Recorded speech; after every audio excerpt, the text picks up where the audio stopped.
जय श्री राधे राधे।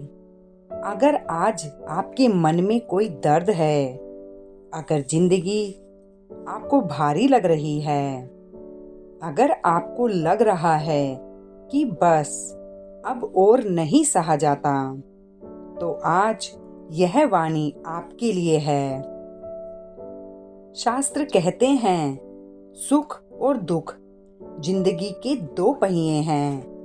अगर एक पहिया रुक जाए तो जीवन की गाड़ी आगे नहीं बढ़ती। इसलिए निराश मत होना, बस शांति से बैठिए और सुनिए। सुख दुख का सत्य भगवान श्री कृष्ण ने गीता में कहा है, हे अर्जुन, सुख और दुख तो ऋतु की तरह आते जाते हैं। आज सुख है तो कल दुख भी आएगा, आज दुख है तो कल सुख भी आएगा। पर हम क्या करते हैं? सुख आने पर घमंड और दुख आने पर टूट जाना, यही सबसे बड़ी भूल है। जिसने यह समझ लिया कि दुख स्थायी नहीं है, वही इंसान जीवन में शांत रह पाता है। अब जानते हैं कि दुख क्यों आता है। बहुत लोग पूछते हैं, मैं तो पूजा करती हूँ या करता हूँ, फिर मेरे साथ ही ऐसा क्यों? ध्यान से सुनिए, भगवान कभी अन्याय नहीं करते। दुख 3 कारणों से आता है। नंबर 1, कर्म का हिसाब। जो बीज पहले बोया गया, आज उसका फल मिल रहा है। नंबर 2, अहंकार तोड़ने के लिए, ताकि इंसान झुके और भगवान को याद करे। नंबर 3, आपको मजबूत बनाने के लिए। सोना भी आग में तपकर ही चमकता है। अगर भगवान आपको दुख दे रहे हैं, तो यकीन मानिए वो आपको कमजोर नहीं, शक्तिशाली बना रहे हैं। शांति से बैठकर सुनने का अर्थ। शांति से बैठकर सुनो, यह सिर्फ शब्द नहीं है। इसका मतलब है भागना बंद करो, शिकायत बंद करो और तुलना भी बंद करो। बस मन को भगवान के चरणों में रख दो। जब इंसान चुप होकर सह लेता है, तो ईश्वर बोलना शुरू करते हैं। कभी किसी संत ने कहा है, भगवान आवाज में नहीं, शांति में मिलते हैं। जो सहन करता है, वही चुना जाता है।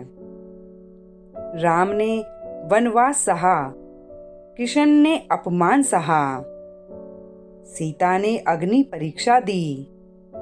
क्या वे कमजोर थे? नहीं, वे चुने हुए थे।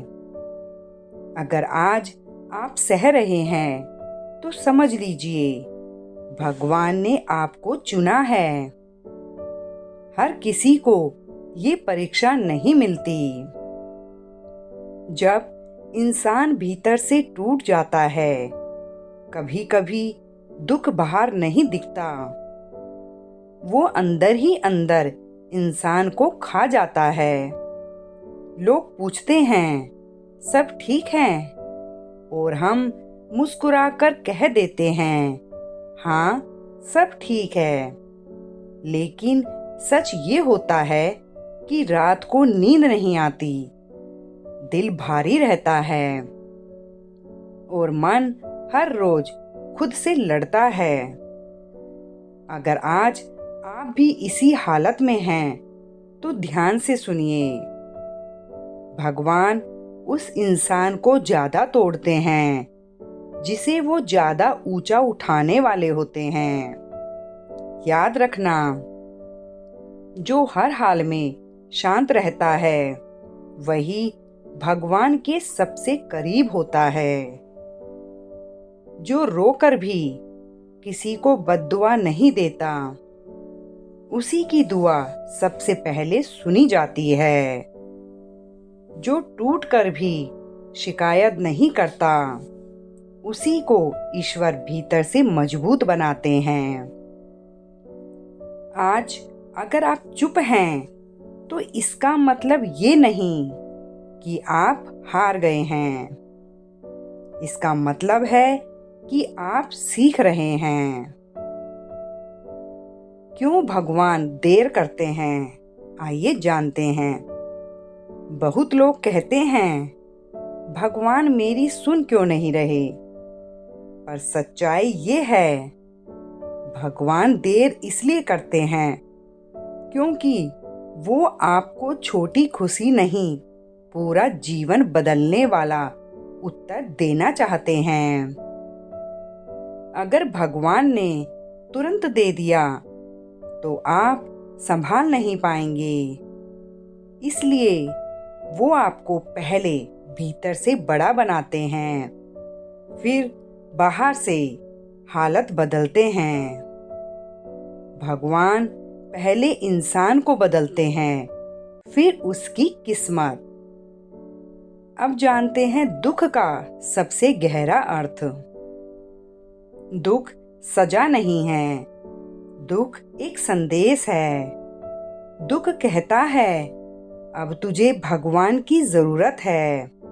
जिस दिन इंसान अपने दुख को भगवान के चरणों में रख देता है, उस दिन दुख का असर खत्म हो जाता है।